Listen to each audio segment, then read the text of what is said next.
Hey, you guys, today I want to talk about this idea of how difficult it is to change habits and to attain a physique that you are wanting.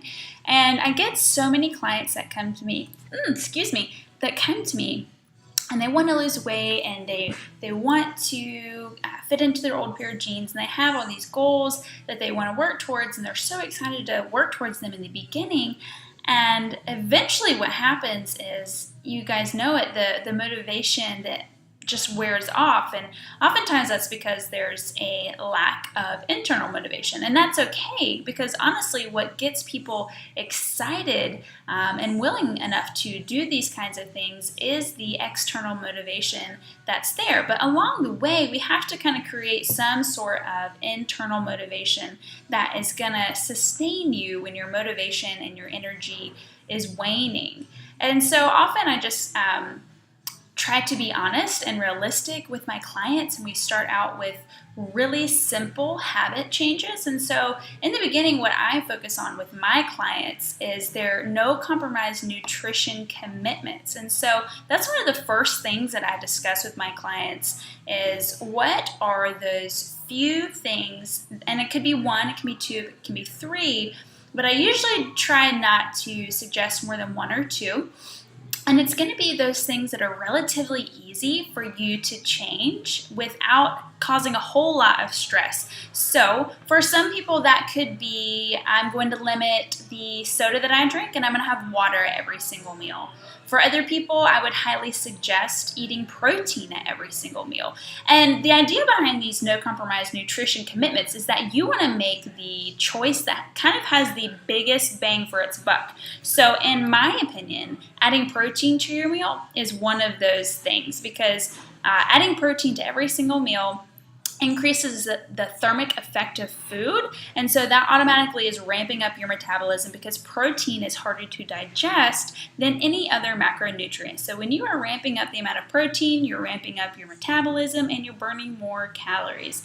Now it also serves other functions, such as creating and building muscle. And so if you're exercising, that is one super important thing that you can implement to really increase the amount of lean muscle mass that you have on your body.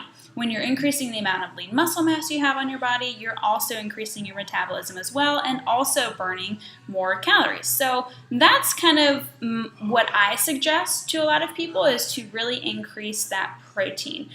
For other people, it could be always having a protein bar around and eating that when they're having cravings. And so oftentimes I suggest 1 to 2 habit changes at a time.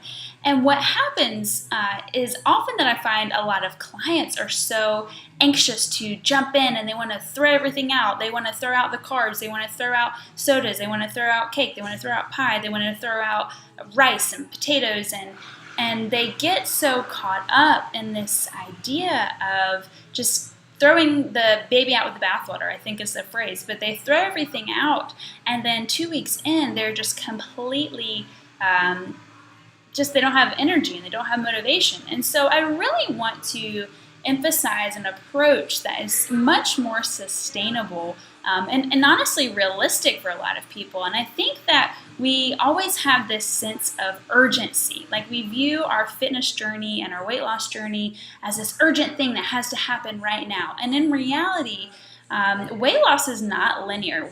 You will not lose 30 pounds, 40 pounds like this. It's going to be a series of peaks and valleys, weight loss plateaus, and that is normal. And I don't think that a lot of people know that. And I don't know if a lot of health professionals are actually talking about it, or if they are, maybe people aren't listening. So I really want to help give you a better perspective of what that looks like. Weight loss is not linear. You will hit plateaus, and that's okay. Oftentimes people, when they hit plateaus, think that it's because they're doing something wrong, and it really just means that your metabolism is adjusting and that you need to adjust along with it.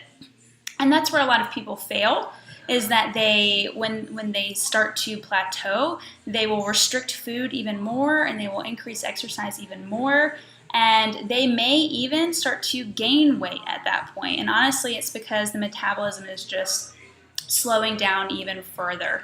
And so I really just want to talk to you guys about the importance of being realistic, setting really small habit changes in the beginning, get some forward momentum going, get some confidence going, and when you can successfully eat your no compromise nutrition commitments for 3 to 4 weeks consistently, I think that that's a good time to actually start adding in exercise, especially if you are not exercising right now and you're completely sedentary. You may come to me and say, hey, Kendall, I want to start an exercise program. And what I would probably say to you if you are a completely sedentary person is, hey, let's work on these really small habit changes first. Let's get you some forward momentum. Let's get you some confidence that you need so that when those hard times come, you have a good foundation that you've already built upon. So I just wanted to give you guys kind of an insight into habit changes. Start small, make realistic yet consistent habits that you can do day in, day out, because that really is what weight loss is. It's a day in and a day out thing. It's not going to be something that you can do for a week or 2 weeks, 3 weeks and get the body that you want for forever. There is no urgency with weight loss. It is a journey. You're going to have peaks and valleys. You're going to gain weight. You're going to gain lean muscle. You're going to lean down. And it's really just this process, and that I hope to make more realistic for you.